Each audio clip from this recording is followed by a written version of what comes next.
Hello everyone, उम्मीद है सब खैरियत से होंगे। आज हम जिसको तंदूर में डाल के रोस्ट करने वाले हैं वो है इंडियन बगैरत। मैं बगैरत हूँ।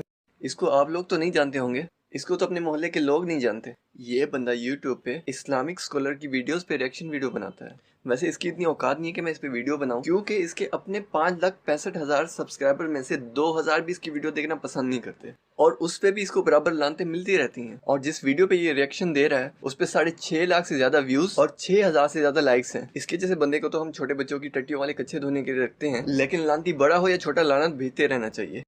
ये बड़ी अच्छी बात कही आप। अगर आप इस्लाम कबूल करें तो अल्लाह के रसूल फरमाते आपके सारे गुनाह माफ, स्लेट इज क्लीन। ओह भाई सही है यार, ये फंडा तो पता ही नहीं था। सोचो एक बार इसको ऐसे इसको समझते हैं। मैं एक minute, I am sorry guys, मैं आपको समझाने की कोशिश करता हूँ, शायद कुछ बाकी रही है चीज़ें। देखो, अगर मैं हिंदू हूँ, मैंने सारे कांड कर लिए, सारे कांड मतलब जितने भी गलत करने थे मैं सब कुछ कर चुका हूँ, और इसके बाद मैं मुसलमान बन जाता हूँ। तो मेरे मुसलमान बनते ही अब मेरे जितने भी कांड थे सारे के सारे माफ। तुझे ये बात समझ में नहीं आनी क्योंकि तेरा दिमाग गाँव मूत्र से भरा है, लेकिन फिर भी मैं बता दूं कि तुम किसी भी मजहब से हो, अगर तुम इस्लाम कबूल करके गुनाहों से तौबा करते हो तो तुम्हारी स्लेट क्लीन हो जाती है। ऐसा नहीं कि खाली इस्लाम कबूल करो और ये सोचो मैं गुनाह करता रहूंगा और माफ हो जाएगा। फिर ऐसा करो ना, जितने भी मुसलमान हैं उन्होंने कुछ ना कुछ गलतियां तो करी होगी, क्योंकि वहां पर रूल्स बहुत हार्ड हैं। कभी हो सकता है आपने नमाज नहीं पढ़ी हो, या फिर हो सकता है कि कभी मुंह से गाली निकल गई हो। ऐसा तो कोई इंसान मुझे मिला नहीं है जिसने कभी कोई छोटा मोटा पाप नहीं किया हो। तो ऐसा करो, उधर से फिर इधर आ जाओ सनातन धर्म में, तो उधर से फाइल कटवा लो। इस्लाम कबूल करने के बाद भी गुनाह हो जाए तो 100 बार तौबा करो तो अल्लाह 100 दफा माफ करता है। अगर अल्लाह मूर्ति पूजा करने वालों को तौबा करने में माफ कर सकता है, हम तो फिर भी मुसलमान हैं। यहाँ पर कोई पंगा नहीं है, बस यहाँ पर आपको इंसान बनना है। ऐसा इंसान बनने का फायदा कि जानवरों की पूजा करनी पड़े और उनका सूसू पीना पड़े। अल्लाह ताला कहता है कि इंसान बेहतरीन मखलूक है, और तुम लोग जानवरों की पूजा करके ये साबित कर रहे हो कि तुम जानवरों से भी बदतरीन हो। मतलब ऊपर वाला एक अकाउंटेंट है जो कि नई फाइल्स डालता है, और जैसे ही कोई बंदा वहां से निकला उसकी फाइल हटा देता है। जाहिर सी बात है, इंसान जब तक कीचड़ में रहेगा तब तक गंदा ही रहेगा, चाहे ऊपर से जितना भी पानी डालते जाओ। जब तक तुम मूर्ति पूजा करते रहोगे तब तक बख्शिश का कोई सवाल ही पैदा नहीं होता, इसलिए तुम कंफर्म जहन्नमी ही हो। तुम मूर्ति पूजा छोड़ोगे तभी तुम्हारे नेकियां और गुनाह काउंट होना शुरू होंगे। इस कहानी को ऐसे समझो कि भाई ऊपर वाले ने 100 बंदे भेजे, क्योंकि वो हिसाब किताब रख रहा है किसकी स्लेट बनानी है किसकी नहीं बनानी। और 100 में से मान के चलो कि 95 दोजख में गए, नरक में, और 5 को जन्नत में यानी स्वर्ग में जाना था। लेकिन अब क्या हुआ पंगा कि ये जाकिर चचा है, चलो चचा तो मान ही लिया है, बाद में पापा भी मान लोगे।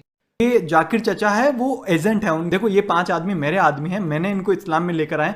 देखो साहब, ये तो करना पड़ेगा, इनको तो जन्नत में कैसे भी करके भेजो। तो फिर वो अकाउंटेंट साहब जो पहले 5 जाने वाले थे उनको कोई ना कोई रीजन देंगे कि देखो भाई साहब आपके फॉर्म में ये कमी है, आप जन्नत नहीं जा सकते।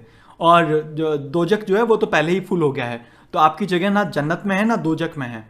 और अब इनकी जगह पर ये 5 जो है वो जाकिर साहब ने भेजा, तो उनको लेना पड़ेगा। देखो यार, मजबूरी है हमारी। कोई सेंस है इस बात की? कौन जन्नत में जाएगा कौन जहन्नुम में जाएगा इसका फैसला सिर्फ अल्लाह करता है। कुरान में साफ साफ लिखा है कि कयामत के दिन किसी की सिफारिश नहीं चलेगी। अल्लाह अपनी रहमत से जिसे चाहे बख्श दे और जिसे चाहे सजा दे। अगर आपने रेप किया है तो आपने सिर्फ इंसान को चोट पहुंचाई है, आपने अगर उसकी हत्या करी है तो सिर्फ इंसान को चोट पहुंचाई। लेकिन अगर आपने मूर्ति की पूजा कर ली तो अल्लाह को चोट पहुंचा दी, क्योंकि अल्लाह ने तो सिर्फ इंसानों को बनाकर छोड़ दिया। तो आप उनको मारो, चाहे जाकिर साहब ये कह रहे हैं कि उनको मारो, कोई पंगा नहीं है, कोई पंगा नहीं। जब इनकम्प्लीट बात सुनोगे तो यही होगा। जो ज्यादती हमने इंसानों के साथ की है उसको वो खुद माफ कर दे तो अल्लाह भी माफ कर देगा। और माफ करना इतनी बड़ी नेकी है कि क़यामत के दिन सब अपनी नेकियां बढ़ाने के लिए एक दूसरे को ढूंढ ढूंढ के माफी मांगेंगे और माफ करेंगे। ये बात इस टॉपिक से रिलेटेड नहीं है, इसलिए जाकिर नाइक ने इस बात को मेंशन नहीं किया, क्योंकि अभी बात हुकूकुल्लाह पे हो रही है, हुकूकुल इबाद पे नहीं। अब ये सोचो कि कोई आपके साथ करके जाए, एक बंदा कोई आया, उसने आपको मारा, और दूसरी तरफ उसने मूर्ति पूजा नहीं करी, तो जाकिर साहब के अकॉर्डिंग वो मूर्ति पूजा नहीं करता, वो बेस्ट है। उसने आपकी हत्या करी, चल जाएगा, लेकिन उसने मूर्ति पूजा नहीं करी, वो बेस्ट आदमी है। बिल्कुल यार, क्या क्या धर्म सिखा रहे हो चचा।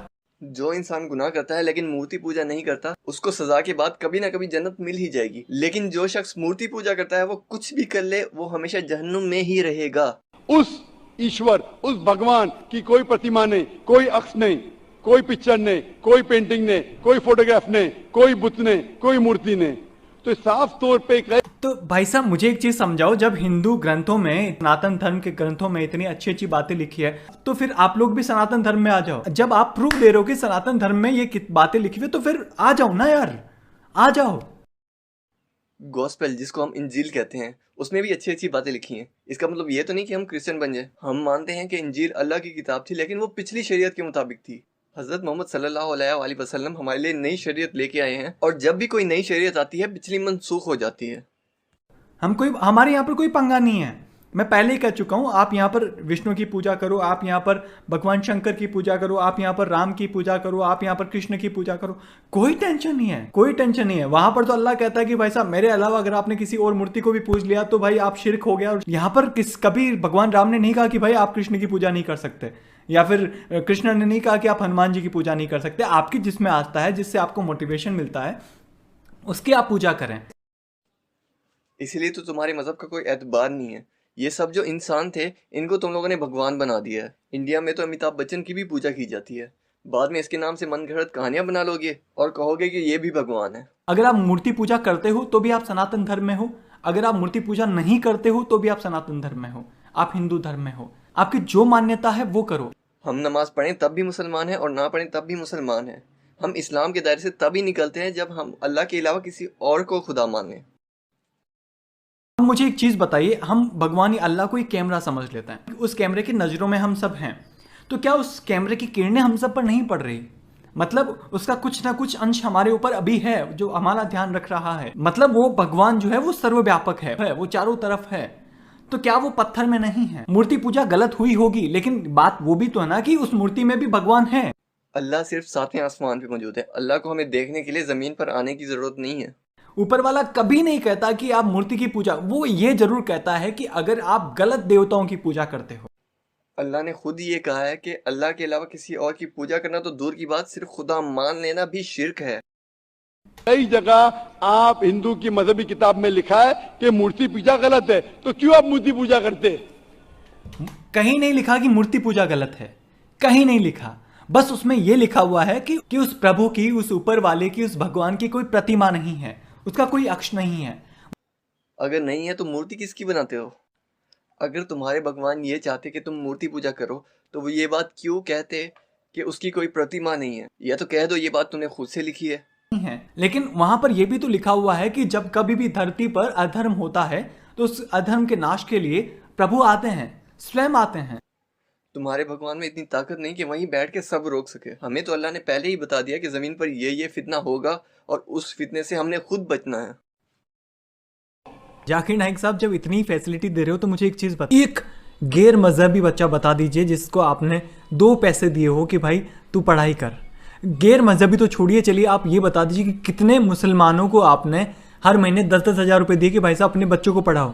डॉक्टर जाकिर नाइक की सालाना ज़कात लाखों रुपए में बनती है, लेकिन इस्लाम में दिखावा भी गुनाह है। वो जिसको जितना दे वो तुम्हें बताने के पाबंद नहीं है। क्या कभी आपने ये कहा कि हाँ बच्चों को स्किल सिखाइए ताकि वो सॉफ्टवेयर इंजीनियर बन सके? क्या आपने कभी ये कहा कि बच्चों को और ज़्यादा पढ़ाइए ताकि वो पीएमटी की तैयारी कर सके, उसके बाद में डॉक्टर बन सके? क्या कभी आपने कहा? मैंने एक सिंगल वीडियो ऐसा नहीं देखा जिसमें इसने ये कहा हो कि हाँ जाओ अपनी बेटियों को पढ़ाओ, मेरा इस्लामिक रिसर्च फाउंडेशन आपको पीएमटी की तैयारी के लिए पैसे देगा, आरएएस आईएएस सिविल सर्वेंट बनने के लिए पैसे देगा। मैंने कभी नहीं देखा इसका एक भी वीडियो। यानी बायोलॉजी का टीचर तुम्हें ये कहे कि तुम केमिस्ट्री में इंटरेस्ट क्यों नहीं लेते? मुसलमानों को पता है कि तालीम की क्या अहमियत है, क्योंकि अल्लाह और उसके रसूल सल्लल्लाहु अलैहि वसल्लम ने खुद हमें इल्म हासिल करने का हुक्म दिया है। अगर मैं सिर्फ इस टॉपिक पे वीडियो बनाऊं तो उस पे भी मुझे 2 पार्ट बनाने पड़ जाएंगे। अच्छा मान लीजिए कि आप 10 मुसलमानों में से 5 मुसलमान सनातन धर्म में आ गए, हिंदू धर्म में आ गए, तो मेरे को क्या फायदा? उस ऊपर वाले को क्या फायदा? वाकई में किसी को कोई फायदा नहीं भाई। चलिए मान लीजिए कि मैंने इस्लाम कबूल कर लिया, इससे आपका क्या फायदा? हमें ये फायदा है कि अगर हम किसी को जहन्नुम की आग से बचाते हैं तो अल्लाह खुश होकर हमारे गुनाह भी माफ कर देगा, क्योंकि हमने सिर्फ अपने बारे में नहीं दूसरों के बारे में भी सोचा है। मुझे एक सिंपल सा लॉजिक समझाओ भाई। आपका एक एक्सीडेंट हो गया है, आपका मुंह काम नहीं कर रहा, आपको बोली नहीं आ रही है, आपके कान खराब हो चुके हैं, आपके कमर के नीचे का हिस्सा खराब हो चुका है, आप कुछ नहीं कर पा रहे, आप शांति से बस बैठे हैं, आप जिंदा है बस बैठे हैं। मैं भी आपको मौका दे रहा हूं, आप जिंदा हैं, अब आपके सामने बेहतर हुरे आ गई है। क्या करोगे? सहम ना। जन्नत में कोई माजूर नहीं होगा। अगर तुम्हारे पास दिमाग है तो उसको थोड़ा इस्तेमाल करो। मैं जन्नत क्या है मैं बताता हूँ। अगर सुबह ऑफिस या काम पर जाते टाइम धीरे से माँ की आवाज आए बेटा आराम से जाना, वो जन्नत है। शाम को थके आ रहे जब ऑफिस से घर लौटो, आते बीवी आपको प्यार से अपने हाथों से एक गिलास पानी पिला दे तो वो जन्नत है। बाहर बीवी बच्चों के साथ घूमने के लिए जाओ, अचानक से आपको 8-10 साल का एक बच्चा गुब्बारे बेचता हुआ दिख जाता है, उससे 10 रुपए का गुब्बारा लो, अपने बच्चों को दो, उनके चेहरे पर जो स्माइल है वो जन्नत है। जिससे गुब्बारे खरीदो उसको 50 रुपए ज्यादा दो, कहो कि बेटा किताबें लेके आ, उसका पास के स्कूल में एडमिशन करवा ताकि वो 2 घंटे पढ़ने के लिए जा सके, उसके बाद उसके चेहरे पर उसके माँ बाप के चेहरे पर चमक देखिए, वो जन्नत है।